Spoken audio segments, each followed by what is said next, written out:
up in the sky. Look, it's captivating.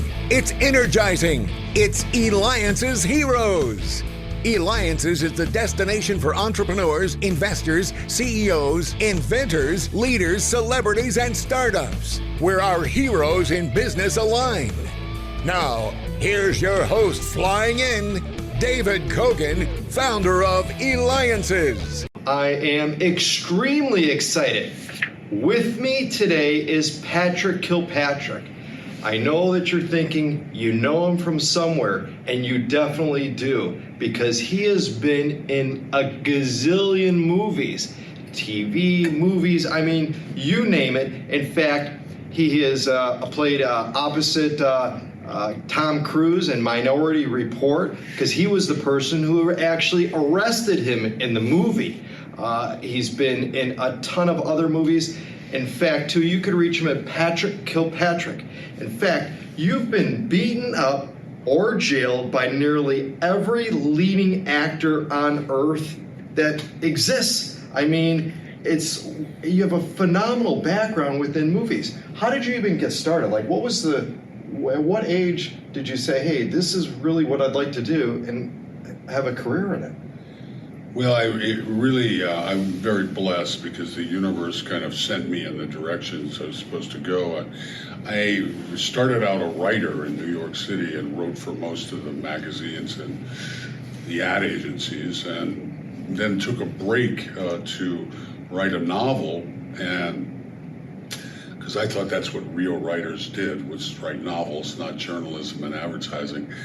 So destiny put me sharing a house with an actor who was becoming a huge Broadway director.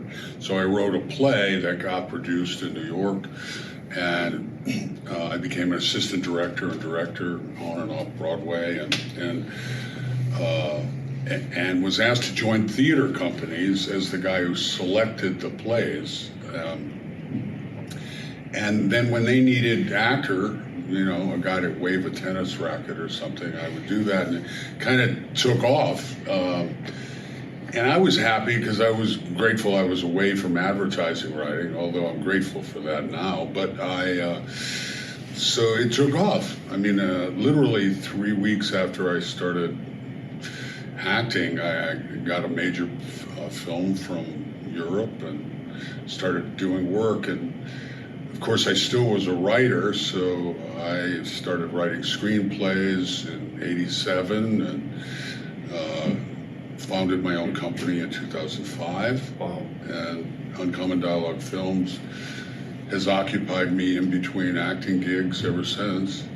Now, I've seen many of the movies that you're in, and first of all, I got to tell you, you just do such a phenomenal job, not only in looks, but then you also have that voice that matches as far as like the characters in it. How do you get into character and being so serious and become that person? Even again, like the Minority Report, I just recently watched it, and where you come and you're arresting Tom Cruise. I mean, it's like you feel it. Yeah, well, thank you very much. Every role is a little bit different. I mean, I think I do things a little differently now. You're always there's sort of a research phase. Like suppose you're playing a serial killer, then you read all the research. But doing it on screen is really not that research, but that enthuses the process. And then I do a lot of improvisational stuff, and I'm grateful the directors usually ask me to do that. I joke around and say I deserve a screenwriting credit for every job I've ever done, because a lot of what I'm saying is I've conjured up. My parents really fostered literacy and education and vocabulary, and I joke around and say coming up with a new word was a way I could avoid being spanked. So I've always been verbal, and I was always physical. I started out in athletics, so I was able to do my own stunts and get a better shot that way. And Tom Cruise and I, you mentioned Minority Report, we were flying 125 feet above Warner Brothers, doing our own rocket pack Oh, stuff. wow. And then Wow. somebody came out from the studio and said, my God, we've got our $60 million guy 125 feet in the air. We got to stop this. So then they brought stuntmen in. But it was a natural evolution for me, which is still going on. It's like writing. I honestly, when I mentor young actors, and I've taught a lot in last 15 years, we always stress writing, acting, directing, and producing as a cross-discipline kind of a thing. Because let's face it, when you first start acting, you're in films or television shows that might not be so great. So it's really great if you can conjure up your own lines, if you can polish a script. All those cross disciplines are really important. Now, again, the list of movies that you have been in and shows, I mean, it just goes on and on. I mean, your IMDb is pages and pages long. So instead of going through all of it, which was the one that maybe stands out the most and why? You know, is there one that just kind of really maybe a turning point or made such an impact on you?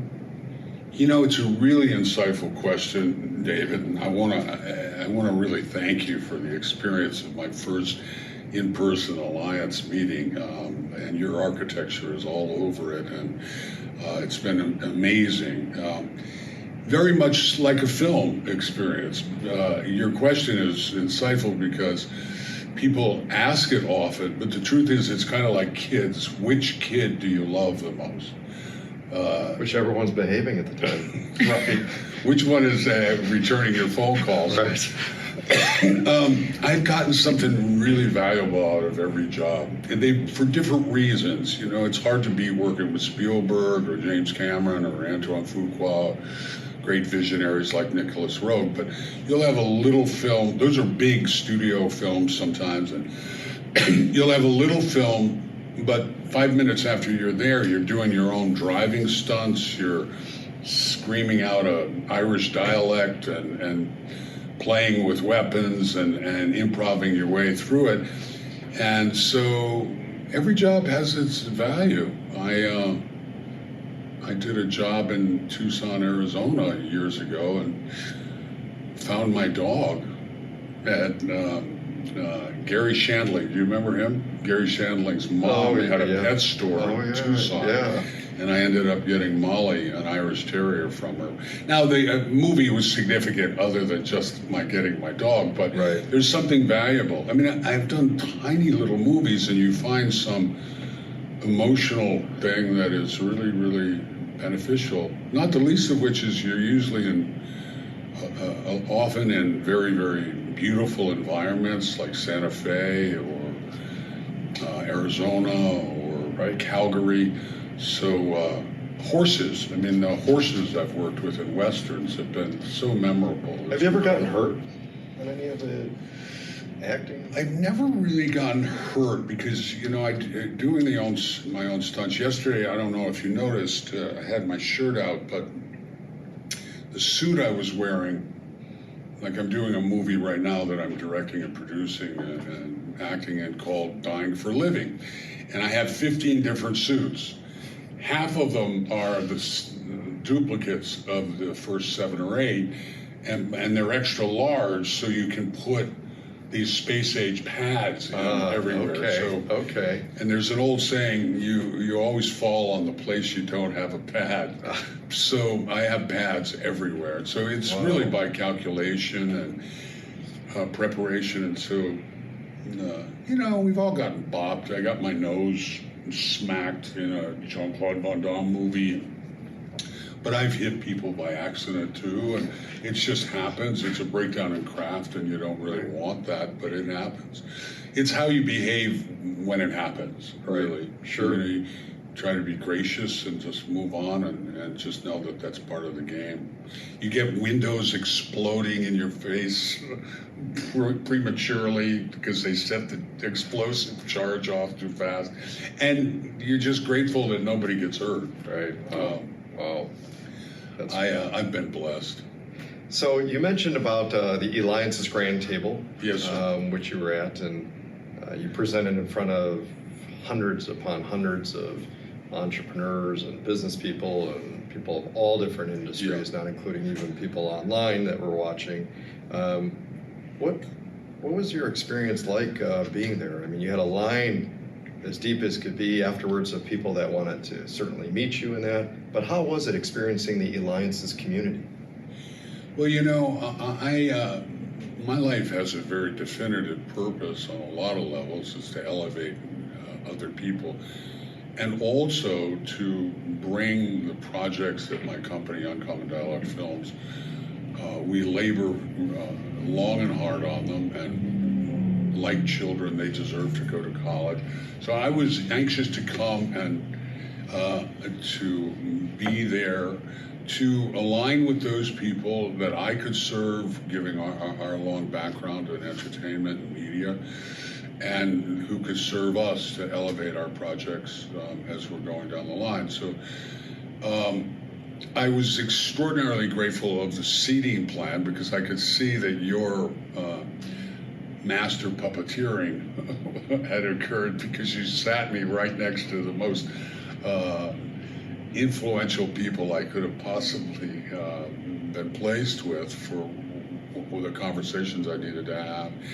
I was awed by the talent of the people in there. What a brain trust. It's really, you're talking about significant influencers and innovators in a lot of different fields, and a great positive energy that's really devoted to the aspirations of others. I was really enthralled, and I'm on a personal high just from the experience. Well, we were honored to have you attend. I mean, definitely. The privilege is all mine, honestly.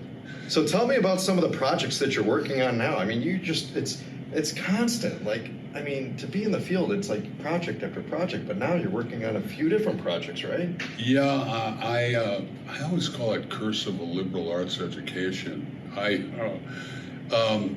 Even if you're a very busy actor, as I've been for 3 decades, you're always going to have downtime. And I saw early on in LA that the writers and directors and producers were the people who were really influencing a lot of things. So if I'm not acting, I'm writing, raising funding for films, producing, organizing the productions. I have a superb team of people.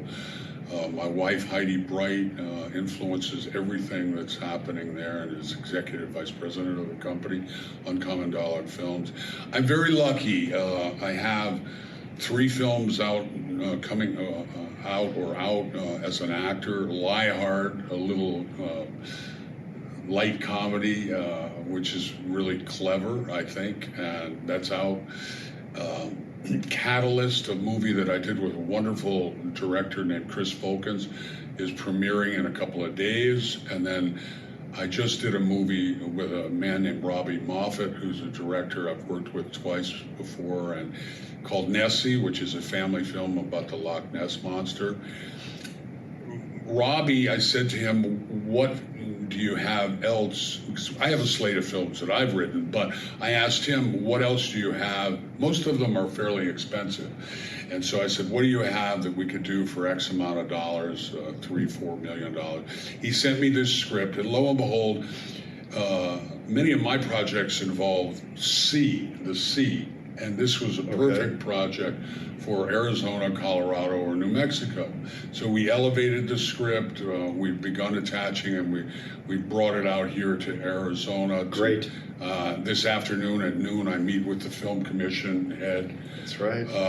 And I've been working with an Alliance member, Tom Fulcher, for a long time to bring films to Arizona. He's very passionate about it. I filmed a film with Sam Elliott here years ago called The Quick and the Dead, the first one. Okay. And it was brilliant. Northern Arizona is magnificent, and it has so much diversity of landscape within about 60 miles of Flagstaff that we hope to bring that film to northern Arizona.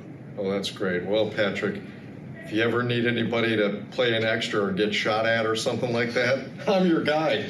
Well, if you ever need anybody within playing a radio host, let me know too. Dying for Living has a lot of people that I might take you up on that. So that's great. We're Well, again, filming that in LA, but right.